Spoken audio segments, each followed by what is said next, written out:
대만에서 지금 정말 역사적인 일이 벌어지고 있습니다.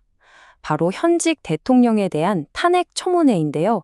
오늘 이 얘기를 좀 깊이 파고 들어보겠습니다. 자, 시작부터 분위기가 심상치 않죠. 청문회에서 나온 한 발언자의 이 한마디가 지금 대만의 상황을 압축적으로 보여줍니다. 소리 없는 계엄령이라니. 이게 대체 무슨 말일까요? 네, 그럼 지금 대만에서 벌어지는 일이 정확히 뭔지부터 짚어봐야겠죠. 이건 뭐 그냥 흔한 정치 공방, 이런 차원이 아닙니다.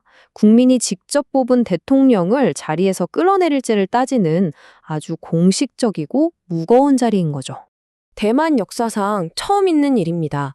현직 총통, 라이칭더 총통에 대한 탄핵 소추안을 두고 이렇게 공개적인 공청회가 열린 건데요. 여기서 나온 주장들을 들어보면 나라의 헌법 자체가 흔들리고 있다는 정말 심각한 경고가 쏟아졌습니다. 그럼 탄핵을 주장하는 쪽에서 내세운 혐의들을 하나씩 뜯어보겠습니다. 첫 번째, 그리고 가장 심각하다고 볼 수 있는 혐의는 바로 헌정 파괴입니다. 대통령이 의도적으로 정부 기능을 마비시키고 있다는 주장이에요. 이걸 이해하려면 대만에서 법이 어떻게 만들어지는지 알아야 하는데요. 아주 간단합니다. 입법원에서 법안을 통과시키면 총통이 받아서 열흘 안에 공포를 해야 효력이 생기는 구조예요. 아주 명확하죠? 그런데 문제가 바로 이 3단계에서 터집니다. 탄핵을 주장하는 쪽의 말은 총통이 헌법에 있지도 않은 권한을 써서 사실상 거부권을 행사하고 있다는 겁니다. 행정부의 지시에서 법 공포를 아예 막아버린다는 거죠. 이걸 두고 헌정 쿠데타라는 격한 표현까지 나왔습니다. 이 모든 갈등의 핵심에 바로 부서라는 단어가 있습니다. 이게 뭐냐면 법을 공포할 때 행정원장, 우리나라로 치면 국무총리 격이죠. 이 사람이 공식적으로 서명을 해야 하는 절차예요. 그런데 총통이 자기 마음에 안 드는 법안은 이 부서를 못하게 막아서 입법부가 만든 법을 그냥 휴지 조각으로 만들고 있다는 겁니다. 이게 그냥 상상 속의 이야기가 아닙니다. 실제로 이렇게 발이 묶인 법안들이 있다면서 구체적인 사례들을 제시했는데요. 재정수지 구분법부터 시작해서 위성방송법, 입법원 조직법까지 무려 5개나 됩니다. 그러니까요, 이게 단순히 어떤 법 하나 통과가 안 됐네 하는 수준의 문제가 아니라는 겁니다. 국민의 대표기관인 입법부를 공격하는 행위인데 이래놓고 어떻게 우리가 민주주의 국가냐는 격앙된 목소리가 터져 나온 거죠. 자, 첫 번째 혐의가 헌정 질서에 대한 거였다면 두 번째 혐의는 좀 더 구체적인 정책 실패, 특히 국가 안보와 직결되는 문제로 넘어갑니다. 대표적으로 거론된 게 바로 이 에너지 정책입니다. 특히 원자력 발전에 대한 총통의 입장을 보세요. 불과 7개월 사이에 전 국민이 반대해달라 해서 고려해야 한다로 180도 말이 바뀐 겁니다. 이걸 두고 굉장히 혼란스럽고 또 모순적인 정책 아니냐는 비판이 나온 거죠. 그리고 이 숫자 11일, 이게 뭘 의미할까요? 이게 바로 대만의 천연가스 전략 비축량입니다. 대만 전체 전력의 절반 이상을 만드는 게 바로 이 천연가스인데 비축량이 고작 11일치밖에 안 된다는 거예요. 상상해보세요. 태풍이 한번 크게 오거나 해상이 봉쇄되는 최악의 상황이 닥치면 어떻게 될까요? 11일이면 전력망이 멈추고 경제 전체가 마비될 수 있다는 아주 아슬아슬한 상황이라는 경고가 나온 겁니다. 이건 그냥 에너지 문제를 넘어서 말 그대로 국가 안보의 문제라는 거죠. 재생에너지 정책도 도마에 올랐습니다. 이 그래프를 보면 한눈에 들어오죠.